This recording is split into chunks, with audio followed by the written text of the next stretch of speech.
Imagínate que tú acabas de recibir la peor noticia del año.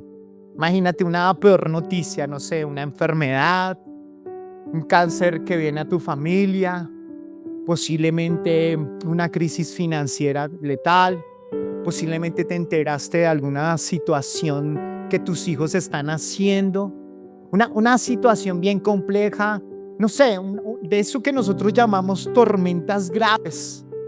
Y la palabra del Señor cuando nosotros confrontamos esas situaciones y las ponemos delante del Señor, encontramos algo así como: tengan sumo gozo cuando se hallen en diversas pruebas.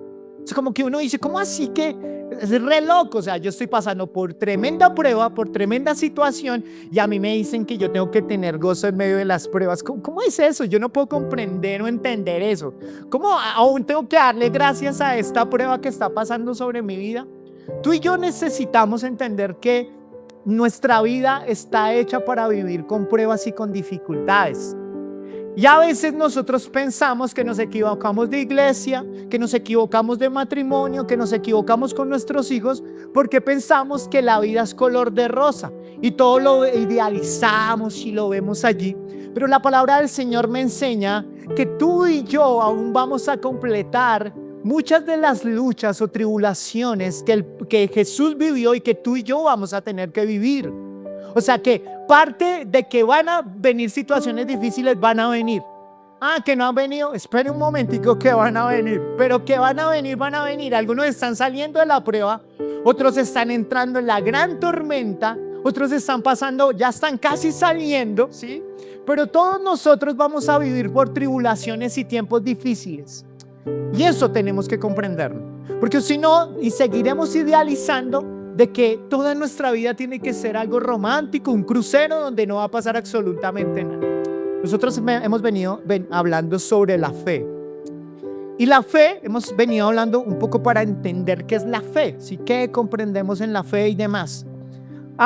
Pero si hay un libro en la Biblia que habla de la fe práctica o de la fe de obras, es Santiago. ¿Es quién? Santiago. Santiago se conoce como Jacob, o su nombre es Jacob. Pero con él el tiempo le dijeron Jacob, Jacob, y le empezaron a decirle Santiago. No me digas, pero si nos dice que en el original la palabra Jacob es un hermano de Jesús, un medio hermano de Jesús. ¿Y qué es ser medio hermano de Jesús? O sea, imagínense tener a Jesús como hermano de sangre y demás allí, y que ahora este hombre empieza a describir o a escribir una carta más o menos en el año 48 después de Jesús haber muerto, y en ella empieza a decir: mire, esto es como ustedes tienen que vivir con la fe práctica. Entonces dice: la fe sin obras está muerta. ¿La fe sin obras está qué? Muerta. Porque tú puedes tener mucha fe, pues si no practicamos la fe, entonces no sirve de nada. Es como tener la mamá pero muerta. Lo digo porque mi mamá se murió. Pero es como tener... no puedo encontrar, sí. Solo los que hemos vivido eso podemos esa clase de chiste. Pero si yo tengo fe y yo no la pongo a prueba, realmente no es así. Martín Lutero tuvo un problema cuando leyó el libro de Santiago, porque él dice: el justo por la fe vivirá. Y entonces él dice, él tiene una lucha porque cuando leyó ese libro, como que él al leerlo, él veía que como que tenía que hacer obras para ser salvo. ¿Me hago entender? Ese fue el problema con Martín Lutero, porque decía: es que cuando yo veo ese libro me habla de obras, lo interpretaba como para ser salvo. Pero no, el libro estaba mal leído o mal interpretado. Porque el libro lo que está revelando es que si alguien ya es salvo, lo que va a hacer es que a través de sus obras va a demostrar que es salvo. ¿Me hago entender? O sea, ahí está diciendo: si ustedes se comportan, y allí empieza a hablar, es un libro re lindo para poder coger el pastor y darle duro a la iglesia, porque empieza a hablar del chisme, empieza a hablar de la lengua, empieza a hablar de una serie de cosas, y es un libro donde es garretudo porque da garrote, pero él está exponiendo un modelo de vida. ¿Un modelo de qué? De vida. Ahora, los primeros versículos que vamos a leer el día de hoy, él está diciendo a un pueblo que ha sido echado fuera de Jerusalén, fuera de Israel como tal, y que está siendo perseguido y está pasando por pruebas. ¿Está pasando por qué? Por pruebas. Y Él está dando la indicación de cómo enfrentar las pruebas y el porqué de las pruebas y qué deberían hacer en medio de las pruebas. ¿Cuántos necesitamos guía sobre eso? Amén. ¿Cuántos? Todos estamos pasando por alguna prueba, por alguna tribulación, y Él está dando un sentido diferente a ello. Eso es lo que en esta mañana quiero hablarles. Cómo la fe, debo actuar en la fe y qué debo hacer para salir de esas pruebas y para qué de las pruebas. Entonces quiero que allí me acompañen a Santiago capítulo 1 y dice allí lo siguiente.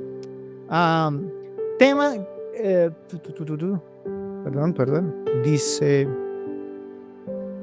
no, leerlo de acá.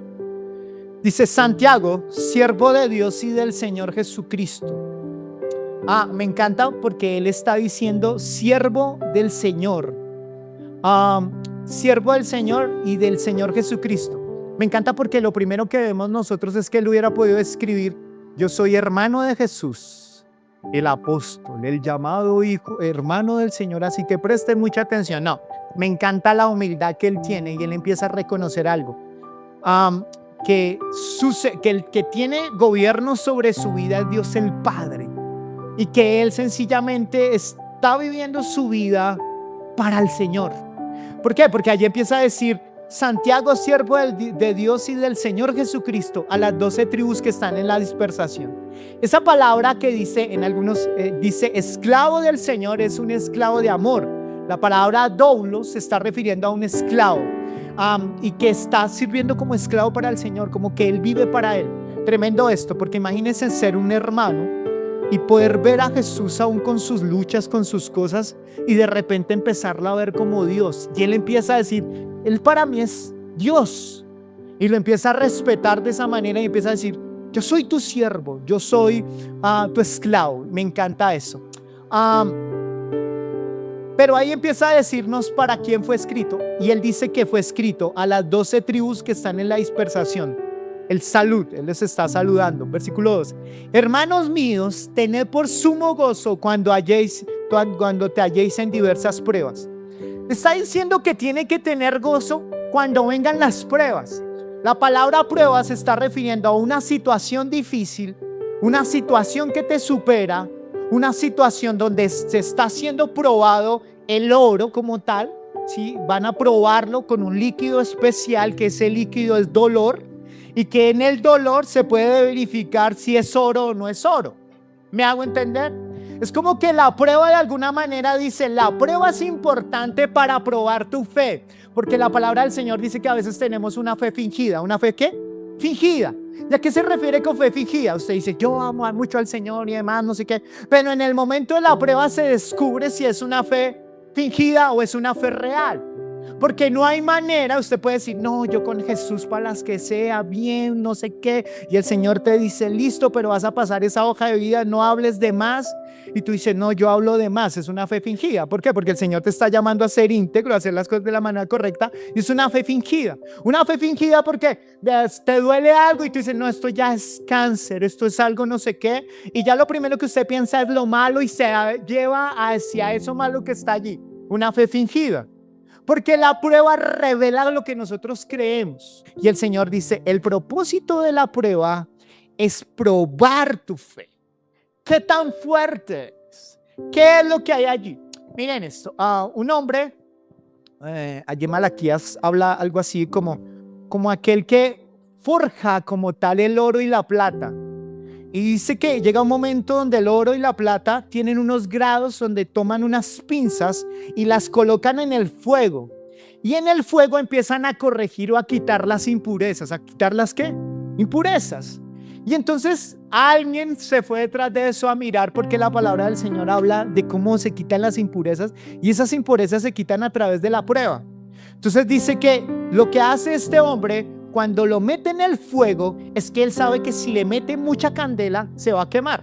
O sea, como que el Señor te coge a ti y a mí, haga de cuenta como una pierna, y te mete en una prueba de fuego y te dice: uy, no, si lo dejo mucho se me va a quemar. Algunos ya están quemados, por eso es morenito. No, mentira, pero mire que cuando usted pasa por una prueba,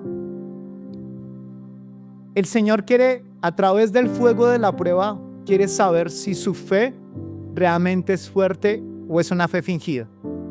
Entonces dice que este hombre, para medir el momento exacto y que no se deshaga la plata o el oro, es que él tiene que ver el reflejo de la plata o del oro, en su cara la tiene que ver reflejada en ello.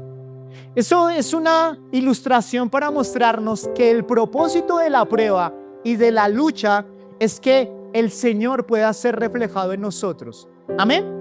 O sea, que tú y yo seamos reflejados. El problema es cuando tú y yo pasamos por la prueba, pero usted no es el reflejo de usted, usted es el reflejo de otra persona.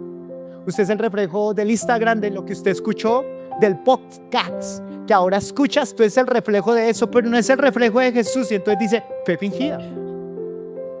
Fe fingida, porque estás tratando de salir de tu chicharrón, de tu problema, con otra cosa que no es Jesús. Fe fingida. Entonces el propósito de la prueba se está refiriendo a que Él nos va a pasar por pruebas y dice, es necesario que tengan gozo en medio de la prueba. ¿Por qué? Eso puede parecer tonto, pero Él está diciendo, si ustedes no tienen gozo, cuando venga la prueba, ustedes la van a ver de una manera equivocada. Porque cuando ustedes son probados, la prueba va a producir en ustedes paciencia. Y la paciencia en ustedes va a producir carácter. ¿Va a producir qué? Carácter. Una cosa es el temperamento y otra cosa es el carácter. Algunos ven a ese tan de mal genio y dicen, uy, ese jefe cómo tiene carácter, ¿no? Ese man tiene un temperamento que no lo controla. Porque a todo mundo anda vaciando y demás. Uno lo ve descontrolado. Eso no es carácter. El temperamento tiene que ver con nuestra manera de actuar, de ser, pero el carácter tiene que ver con nuestras decisiones, con nuestra marca, como decimos nosotros ser llamados. Entonces el Señor quiere que la palabra carácter se está refiriendo a marca. ¿A qué se está refiriendo? A marca. Cuando las personas van a marcar el ganado, ¿sí? Les colocan una hierro caliente, sí, con una figura especial y le queman, para que puedan decir, este es de este es del otro. ¿De acuerdo? Cuando Jesús quiere forjar el carácter en nosotros, es que Él quiere marcarnos. Somos de Él, actuamos como Él, le pertenecemos a Él. Él quiere forjar el carácter de ¿quién? En ti y en mí. Amén. Ese es el propósito de la prueba. Y Él está diciendo, tengan por sumo gozo. ¿Por qué? Porque si yo entiendo que cuando viene la prueba, yo puedo comprender que Dios la ha permitido como una enseñanza para hacerme más fuerte y parecerme a Jesús, eso debería ser un motivo para tener gozo. Amén. No es como que tu sufrimiento no tiene sentido, como que tu lucha no tiene sentido. No, esa situación o eso que tú estás pasando tiene sentido para hacerte crecer más en la estatura de Cristo, para que puedas vencer tus temores, tus inseguridades y tus cosas que a veces que a veces piensas que tienes bien. Entonces la tribulación o los momentos difíciles son parte de revelar lo que realmente otra cosa no revelaría. Porque a veces cuando todo está bien no aprendemos nada, pero aprendemos más cuando hemos nosotros salido de las luchas difíciles y demás. Aprendemos más de lo malo que hemos vivido aún de lo bueno. ¿Amén? No, pastor, eso no es así. Claro que es así. Spurgeon le preguntaban algo así como, ustedes tienen que quitarse esa imagen de que el cielo es algo así como un gran colchón, como con una gran almohada llena de plumas y que no va a pasar su vida absolutamente nada. No, no es así. La vida vamos a tener que pasar por situaciones difíciles. Entonces, cuando venga una prueba, es una manera para crecer, para parecerme más a Cristo. Amén. No nos gusta eso, ¿cierto? Dice luego que la prueba de vuestra fe produce paciencia. La palabra paciencia en el original es hipumone, que significa resistencia activa. Es la capacidad de quedarse bajo el peso sin quebrarse. Miren esto.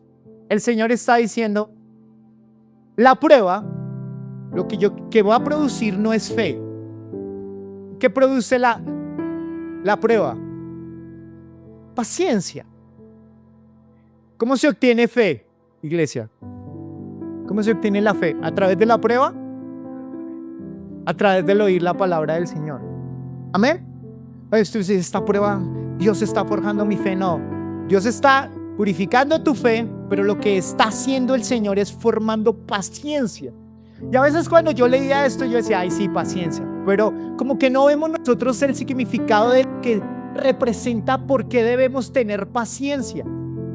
Y es algo bien importante. Entonces, cuando está diciendo que la prueba, que el upumón es que Dios, en medio de esa lucha que tú estás teniendo, en medio de ese trabajo difícil, en medio de ese familiar que a veces es una bendición, en esa persona que a veces es difícil para ti y demás, todo eso Dios lo ha permitido, y generalmente usted lo que quiere es, ay, yo no tengo paciencia, suerte es que le digo, cancelado del Facebook, del Instagram, de todo lo que yo tengo, porque es la manera de rechazarme. Y el Señor dice no, porque es necesario que aún pueda resistir, porque el Señor está esperando que tú y yo resistamos para que Él pueda forjar en nosotros el carácter. Esto cambia nuestra mentalidad, porque generalmente cuando algo no sale bien, empezamos o a reiniciar, a acabar las cosas, pero es importante discernir si lo que realmente Dios quiere es que acabe, o que yo, frente a esta situación que está pasando, la pueda enfrentar a la manera de Dios. Y upumone se está refiriendo a que yo sé que es una pesada carga, pero yo tengo paciencia porque estoy esperando y actuando de la manera correcta. No, la paciencia no es siéntese ahí, espere a ver que lo llamen. No, eso no es paciencia. La paciencia es una acción donde yo resisto, porque allí se está forjando en mi paciencia. Esa es la actitud que yo debo entender que el Señor quiere en mí. Entonces, ¿qué debo esperar allí? ¿O cómo podríamos definir la paciencia? La paciencia es la capacidad para esperar las promesas de Dios bajo grandes presiones, con tranquilidad y esperanza, para ser obtenidas en el tiempo de Dios y a la manera de Dios. ¿Quiere que se lo vuelva a leer? Lindo, ¿no? Dice, la paciencia es la capacidad para esperar la promesa de Dios, imagínense ahí sosteniendo ese gran peso, bajo grandes presiones, con tranquilidad y esperanza, para ser obtenidas en el tiempo de Dios y a la manera de Dios. Yo tengo la esperanza de que la promesa del Señor viene sobre mi vida. Tengo la esperanza que en medio de todo esto Dios tiene algo para mí. Tengo la esperanza que en medio de esta situación Dios va a forjar, a formarme, a tratar conmigo, a tratar con mi carácter. Posiblemente hay un matrimonio que se está derrumbando y el Señor te está diciendo, tener que tener paciencia. Mi manera, la fe es creer y hacer como yo te digo, y tener paciencia, porque a veces tú no tienes paciencia. Tú lo que quisieras es voltearle el mascadero a ese otro. Tú no tienes paciencia, y el Señor dice, yo necesito ponerte en una prueba, porque tú piensas que todo está muy bien y tú no vas a poder entrar a lo que yo tengo para ti, a lo que yo llamo propósito, si tú sigues con ese mal carácter forjado. Y eso le dice a Moisés, Moisés, si usted fue capaz de matar a un humano, yo le suelto todo el ovejerío y me las va a matar a todas. Yo necesito pasarlo por una prueba y forjarle el carácter para que tenga paciencia. Amén. Tú y yo a veces le huimos a lo que es una lucha, una situación difícil, porque eso no es de Dios, esto no es de Dios. ¿Cómo? Sí, Dios todo lo orquesta, y a veces permite, a veces no, Él permite lo que viene sobre tu vida, sea bueno o sea malo. No es el gestor, no, Él no fabrica lo malo, pero aún cosas que Dios te permite para forjarte un carácter, para que se parezca más a Él, para que puedas formar en ti paciencia. Amén. Es eso. El diccionario de la Real Academia dice que es la paciencia. Es la capacidad para hacer cosas pesadas o minuciosas. Capacidad para hacer cosas pesadas o minuciosas. La paciencia es, entonces, ¿qué es necesario la paciencia? Dígale al que está a su lado, ¿por qué es necesario la paciencia? Porque Dios quiere forjar en mi paciencia.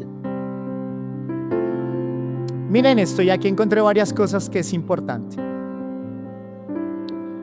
Para Dios es importante cómo tú actúas. Para Dios es importante cuando tú naciste, cuando tú mueras. Para Dios es importante tus hijos. Para Dios es importante tu familia. Para Dios es importante tu trabajo. Pero para Dios es importante cómo tú actúas en medio del sufrimiento.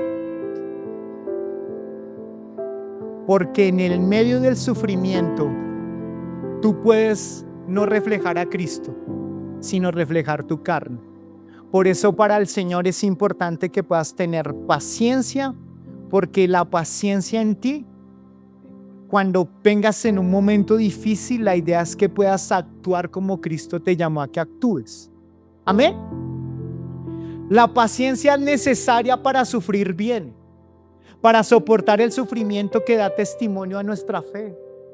Miren esto, cuando sufrimos mal, ponemos en manifiesto que no hemos confiado en Dios. Ay, sí, yo voy a esa iglesia y demás, y yo oro y demás, pero mire lo que me está pasando, mire no sé qué, mire no sé cuánto, y habla mal de su suegra. Bueno, eso es válido, no mentira, pero habla mal de todos y demás, y usted puede decir, y uno dice, no, pero ese no es muy cristiano y demás. Y allí están hablando mal del Señor, no están hablando mal de ti, sino estás por debajeando al Señor. Y el Señor está diciendo, aun cuando estés luchando, tienes que tener la paciencia y la esperanza de que yo voy a obrar, pero no se me descuaderne en ese momento. No deje que su lengua diga cosas, no empiece a blasfemar en contra de Dios, no haga eso, porque la paciencia lo que me lleva es a forjar mi carácter como el de Cristo. Por eso necesito la paciencia. Cuando sufrimos mal, ponemos en manifiesto que no hemos confiado en Dios. Wow.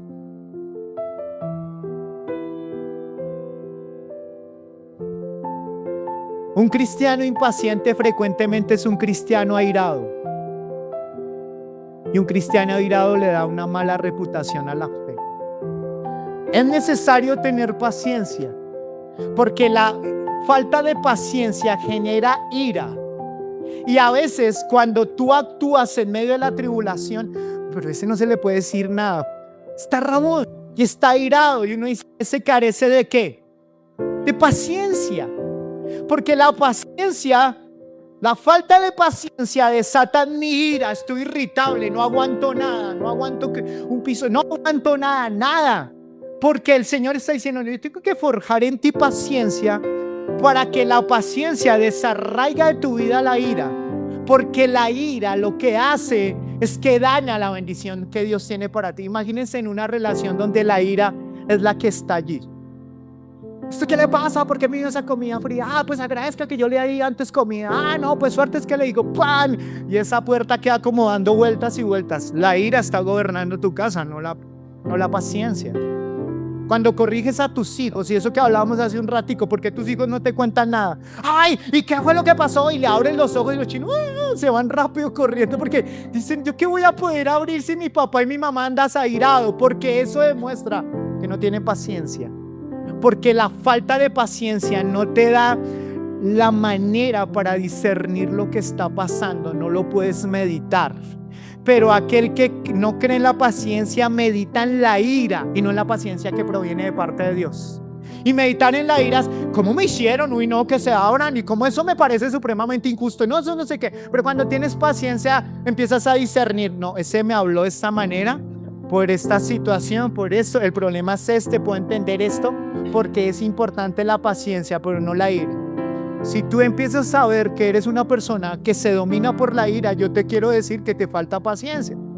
Y tú vas a decir, Señor, yo quiero ser un hombre de fe. Bienvenido a los problemas, porque es la manera como Dios te va a tratar la paciencia. Y tú podrás huirle a esto, pero como siempre lo digo, más adelante te vas a encontrar con la misma materia y te va a decir, aquí te estoy esperando. ¿Quieres que volvamos a pasarla?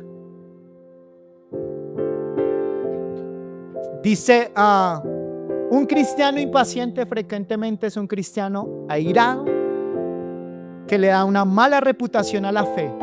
Nadie ha sufrido bien sin paciencia. Pablo dice que nos gloriemos en las tribulaciones. La paciencia produce carácter, el fruto de la tribulación. Cuando usted entiende con paciencia que esta situación que viene, el Señor está forjando mi carácter y que el Señor no me ha abandonado y que Él me permitió eso, yo tengo que entender este principio. Como lo hablaba cuando el hombre mete al fuego el oro, la plata, él sabe que si le mete mucho fuego lo va a dañar. No hay ninguna prueba que tú y yo estemos pasando en esta vida que vaya a superar, porque si hay algo que el Señor dice es que Él pesa la prueba, Él la mide y Él calcula y dice, esta chaparrita chiquita y demás aguanta con la prueba, y el Señor la permite. Amén. Eso, cuando venga la tribulación o la prueba, yo puedo decir, el Señor va conmigo. Si el Señor permitió estas situaciones, porque el Señor quiere forjar el carácter en mí, porque esto me va a desarraigar de todo aquello que me esclaviza, porque no hay otra manera de que pudiera salir de esta situación. Amén.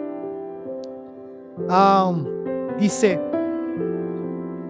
no, si no tienes paciencia, no puedes amar a tu prójimo. Si no tienes paciencia dada por el Señor, no puedes tener pareja. ¡Wow, pastor! ¿Qué está diciendo? Una relación sana. Porque para podernos perdonar los unos con los otros, porque todo el tiempo nos vamos a equivocar, necesitamos paciencia. La falta de paciencia no me permite amar a mi hermano o a mi hermana, porque estaré dado a juzgarlo todo el tiempo por su error y por lo que hizo, porque no tengo paciencia. Quiero todo ya. Y les voy a hablar a mis amigos coléricos. No levanten la mano. Pero son aquellos que a veces son crueles con otros y demás, y ellos mismos lo declaran y dicen, yo necesito paciencia porque a veces mi mente y mi lengua funcionan más rápido que mi cerebro, y hacen cosas y actúan de determinada manera porque no se toman el momento para esperar y pensar en la paciencia. Prefieren pensar en la ira, en el afán, y no en la paciencia que proviene del Señor. ¿Cómo como iglesia vamos a poder, cuando empiezas a pasar por la paciencia y demás, empiezas a comprender que tú luchas, pero que también otros luchan? Y tú empiezas a comprender, así como Dios a mí me ha dado misericordia, yo también debo darle misericordia al otro. Pero cuando carece la paciencia, yo voy a estar todo el tiempo juzgando el error del otro. Dijo, ¿a qué hora llegó? Usted debería llegar a las 7 y llegó a las 7:05. Esos 5 minutos, ¿dónde fue? ¿Con quién estuvo? Usted tiene algo con la aceleradora del conjunto, ¿cierto? Algo tiene.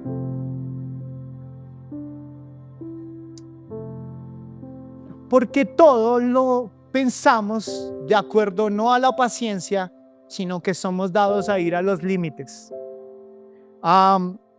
Entonces, no puedes amar a tu prójimo si no tienes paciencia. No puedes soportar. La palabra del Señor enseña que nos soportemos los unos con ¿quién? Con los otros. Soportar no es evitar. Soportar no es cambiarme de iglesia. Soportar es que haya alguien que es una lima para mí. Bendecido sea. Gracias por esta tribulación, Señor, llamado no sé quién, llamado no sé cuándo. Porque cuando yo tengo paciencia, entiendo que si Dios me está procesando a mí, también está procesando a mi hermano. Pero usted a veces quiere acelerar el proceso de su hermano, pero con usted que no toque. Pero necesita paciencia. Necesita paciencia para poder amar. Tú no puedes, imagínese usted confrontando un problema con la ira y no con la paciencia. ¿Se imagine eso? Imagínese confrontando en la ira y no con la paciencia. No, pero es que tú me dijiste y tú me hablaste y tú me... No puedo confrontar sin paciencia de una manera que honre a Dios. Por eso el Señor está diciendo, es necesario que tengas paciencia. No puedes tolerar a los que vienen detrás de mí que tienen menos conocimiento y menos desarrollo, menos santificación. O sea, como que yo no tengo paciencia porque como tú no eres paciente, pero es que yo ya comprendí esa tabla de multiplicar y ese es bien bruto, mire cuánto lleva ahí. No, mire. Y a veces la falta de paciencia te lleva a juzgar a los demás porque no van en tu mismo proceso. Y entonces descalificas a los demás y te sientes a veces mucho más espiritual. En la paciencia de Dios tiene que forjarla porque entiende que hay personas que son débiles en la fe. Hay personas que necesitan ser formados en ciertas áreas de su vida. Pero cuando la ira gobierna o el aceleramiento gobierna y no la paciencia, te empiezas a estrellar y no creces en tus relaciones con los demás. No puedes soportar las fallas o faltas de otros o las debilidades de otros si no eres paciente. A veces la falta de paciencia manifiesta religiosidad, porque la religiosidad es andar juzgando a todo el mundo por todo y es estarle juzgando por cualquier situación. Lo otro, la paciencia es necesaria porque refleja el carácter de Dios. Miren esto.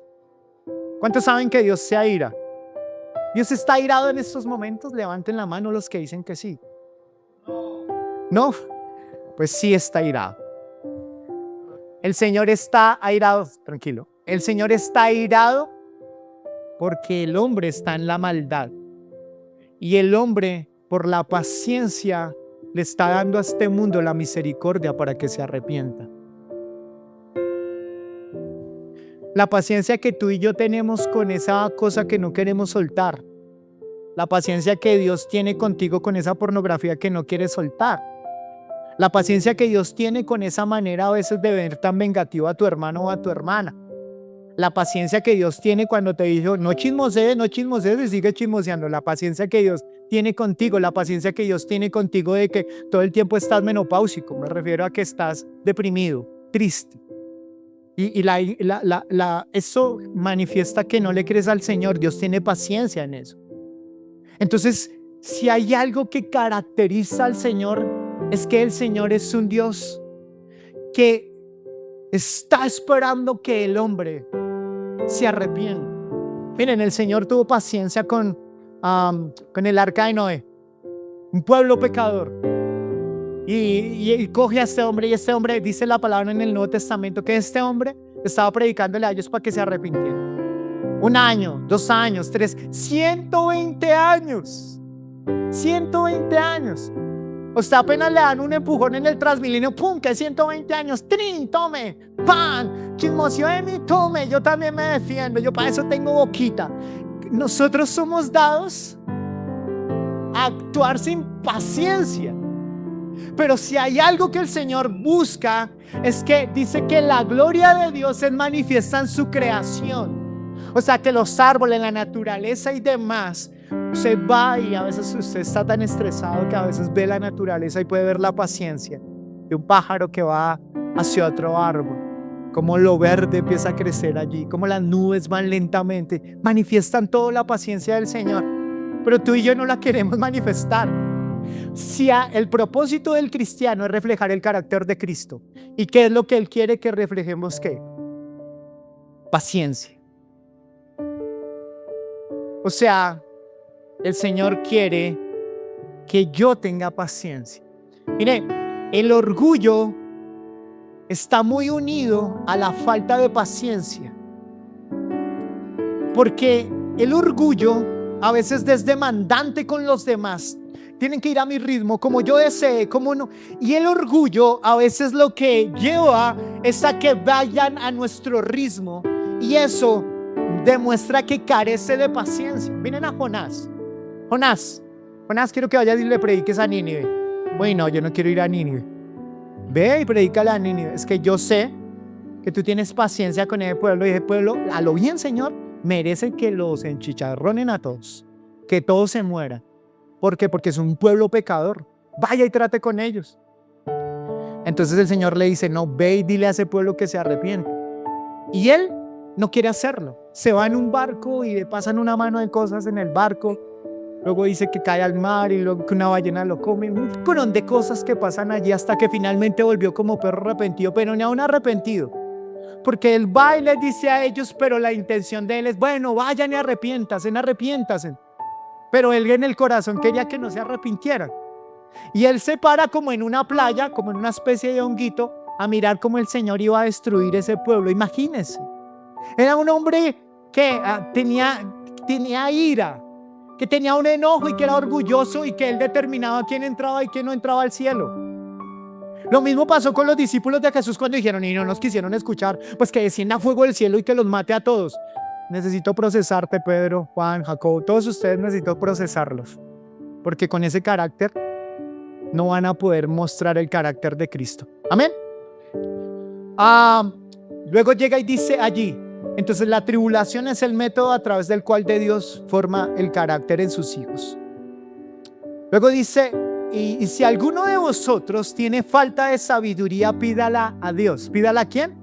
A Dios. Bueno, entonces ya les hablé por qué la paciencia, por qué el gozo. Ahora el Señor está diciendo que en medio de tu problema o en medio de mi problema, lo que nosotros necesitamos es preguntarle a Dios qué hacer. O sea, yo necesito la sabiduría de Dios para que yo actúe en fe a lo que Dios a mí me dijo. Pero tú y yo carecemos de eso, porque cuando viene un problema, el miedo somos esclavos al temor, como lo dijimos hace unos días, y nos cuesta pedirle consejo al Señor. La palabra del Señor dice que el Señor, a quien le pida, Él le va a dar prontamente una respuesta en medio de su situación. Pero nosotros somos carretudos, porque cuando viene el problema, lo primero que queremos consultar es a los que piensan saber de la vaina. No, el problema de mi hijo es psicólogo, yo necesito hablar con un psicólogo. No, el problema mío es financiero, yo necesito hablar de las finanzas con alguien que represente las finanzas. No, mi problema, no, tú lo que necesitas es ir al consejo de Dios para que Dios te guíe. Y Él está diciendo que Él quiere que tú tengas sabiduría. Ahora, sabiduría es diferente a conocimiento. Conocimiento es cuando yo sé armar y desarmar un carro y lo puedo mover. Pero sabiduría es para qué uso ese carro. Sé cómo funciona, cómo lo puedo mover, pero para qué usar ese carro para que sea beneficioso para mí. Amén. Tú a veces tienes mucho conocimiento de muchas cosas, pero en el momento de ponerlo en práctica te careces de sabiduría, porque la sabiduría es lo que te dice qué hacer. Entonces, por ejemplo, tienes un problema en la oficina con alguien que chismosea contigo. Entonces tu carne es, o te lo llevas o te lo mando, ya de una lo arreglamos, o voy y le hablo y le chismoseo a mi jefe y demás. O sea, ¿qué dicen? Y lo que me enseñaron del conducto regular y demás, de cómo manejar el problema en la empresa. No, yo voy donde el Señor y me dice: Señor, mira, yo te presento a esta mujer, este man que está allí, dime qué hacer, porque es una carga para mí. De verdad es un problema para mí. Dime, Señor, por favor, háblame, direccióname. Y la palabra del Señor dice que me la va a dar o no me lo va a dar. Gracias por estos hombres de fe y estas mujeres de fe. Si alguno de vosotros tiene falta de sabiduría, pídala a Dios, que Dios la dará gustosamente. Pero carecemos de eso. Yo recuerdo una líder que ella me enseñaba: mire, yo oro hasta por la horquilla de mi cabello.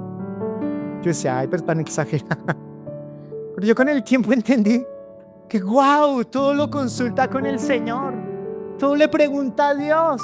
Y a veces nuestras oraciones son flacas, desnutridas, porque le llevamos el problema a Dios y mira cómo me siento, y mira cómo me hizo sentir, y mira no sé qué, y mira, hasta luego el Señor. Pero venga, le digo cómo, venga, le digo qué hacer. No, huyes, porque somos dados a que nos escuchen, pero no escuchar. A mí me pasa que a veces me siento en consejerías que dura 1 hora, 2 horas, literal, y no me dejó hablar, y al finalizar: gracias, pastor, pero venga, no he hablado nada, gracias. Yo necesitaba ver a alguien que la escuchara y ya se sintió bien porque alguien la escuchó. Está bien eso es lo que hace la palabra, pero no es todo. Necesitas entrar al otro nivel de escuchar al Señor. Señor, aquí yo te empiezo a escuchar a través de tu palabra o a través del Espíritu Santo, pero háblame. Necesito discernimiento, sabiduría. Señor, ¿qué hago con esta soledad? Señor, ¿qué hago con esto en mis sentimientos? Señor, ¿qué hago? Y el Señor dice que prontamente la dará. Pero hay un deseo. ¿Qué es lo que debe haber? Dice: pero pida con fe, no dudando nada. Pida con fe, pero no ¿qué? O sea, el Señor está diciendo: si tú vas a venirme a pedir sabiduría sobre ese problema o esa tribulación que tú tienes que venir sin duda. O sea, con el corazón dispuesto y no con 2 caminos. Porque la duda se refiere a una dualidad, 2 cosas, un camino o 2 caminos. ¿Recuerdan la novela Una mujer, 2 caminos? ¿Era algo así? ¿Cómo era? 2 mujeres, un camino. El man toda la novela, bueno, anda indeciso y sí se engordó. Pero en tu vida y en mi vida, cuando tú vas con la misma fe a irle a contar a esa psicóloga y con la misma fe irle a contar al Señor, el Señor está diciendo: no. Si vas a pedirme a mí que yo te dé la respuesta, si hay algo que yo estoy pidiendo, es que tengas la confianza de que yo te voy a responder.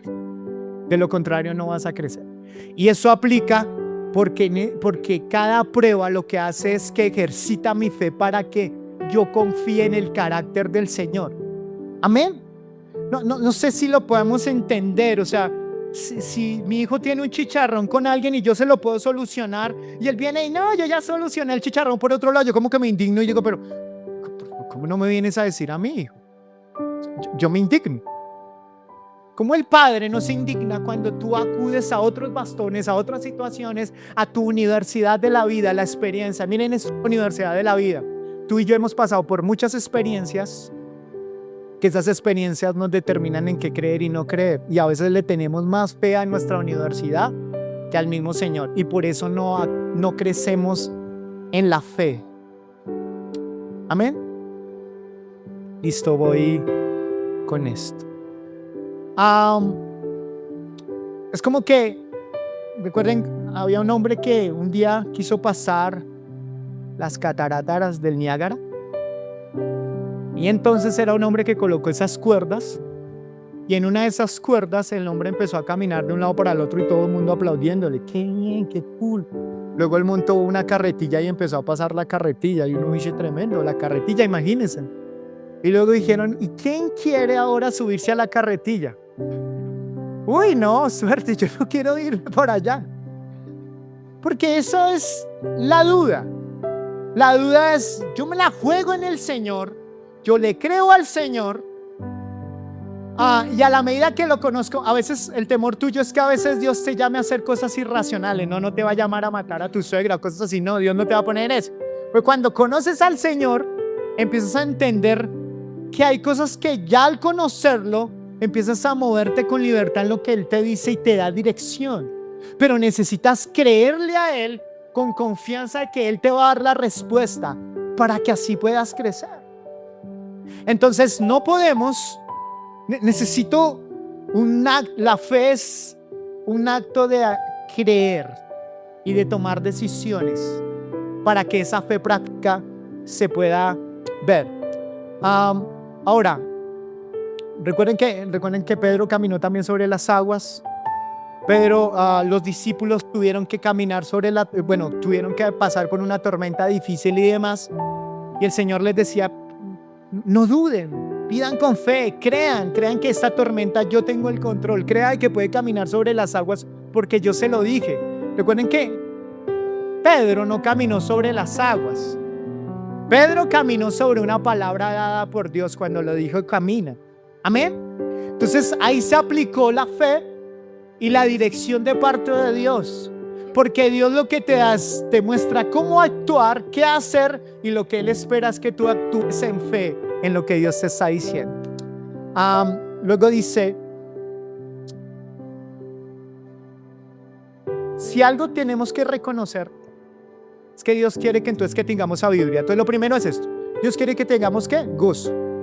¿Gozo por qué?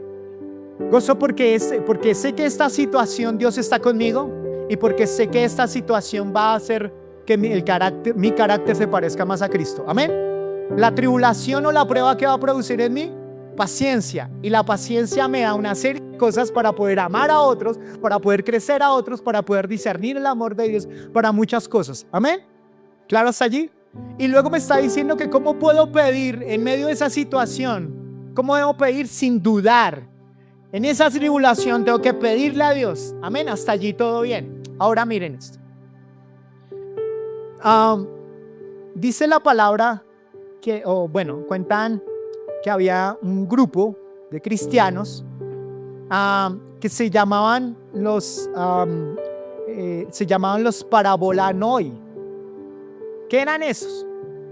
Los que arriesgaban su vida o los que se exponían en peligro. Era un grupo de cristianos en los primeros siglos, especialmente en ciudades como Alejandría y Cartago, que se organizaron para servir a los más necesitados. O sea, era un grupo de cristianos como tal, que ellos empezaron a demostrar su fe. ¿Por qué?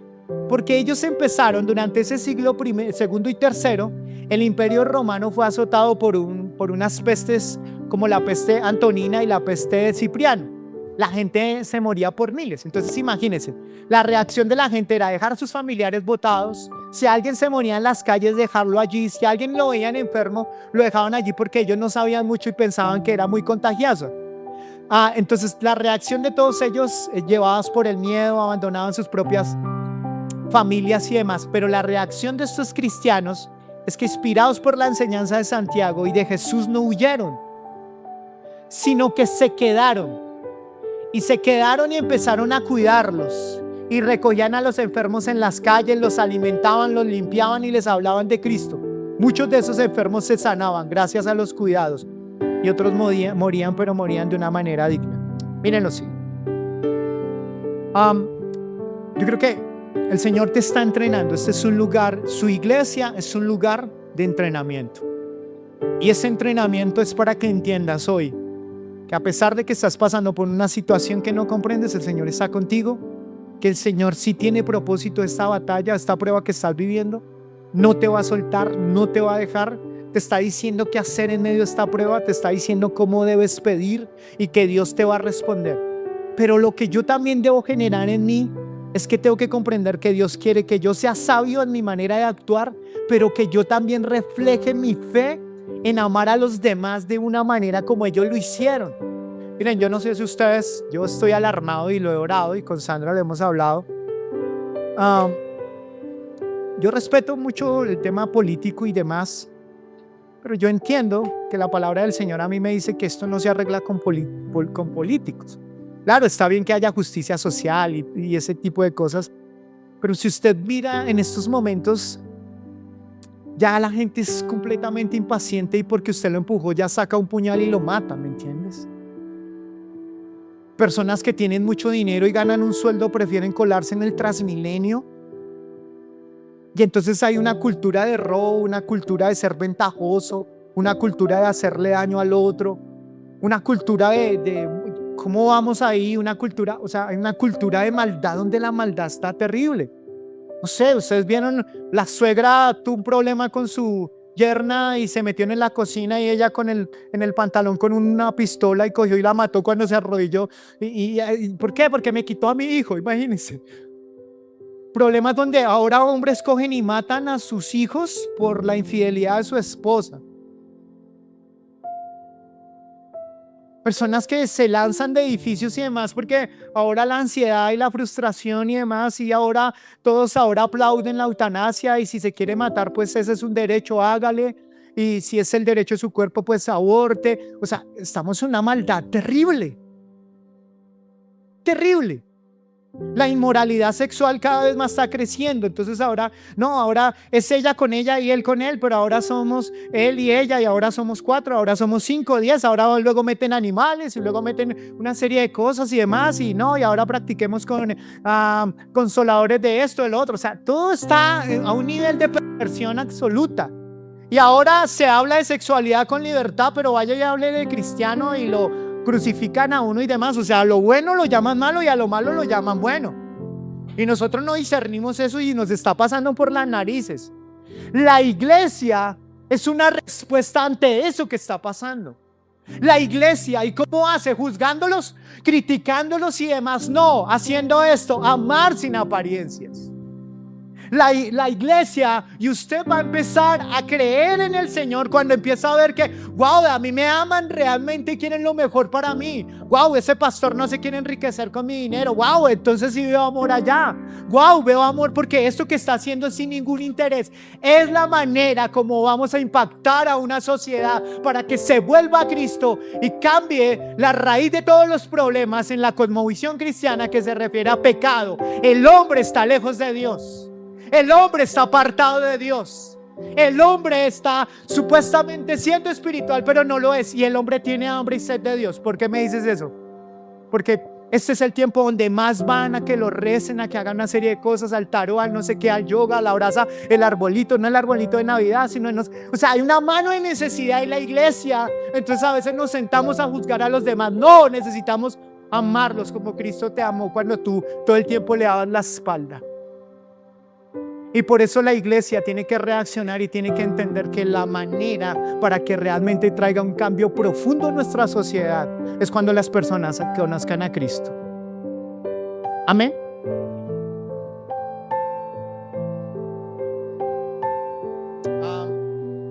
Si el tema fuera político, miremos Europa, la crisis moral que tienen y demás. Algunos países muy mal manejados, pero otros países muy bien manejados. Pero los índices de suicidio son altos. Miren a Japón, pregunten en Corea. El tema no va por allí, el tema no es por la educación. Recuerdo que en los años 80, en los años 90 cuando estudiaba decían el problema es que no tenemos acceso a la educación. Si tuviéramos acceso todos a la educación, todo esto cambiaría. Tenemos acceso a la educación y tenemos unos problemas porque sentimos todo el tiempo que estamos perdiendo información. Hay tanto exceso de información que nos la embuten por todo lado y usted anda todo ansioso como que algo se está perdiendo, ¿me entienden? ¿Saben de lo que les estoy hablando?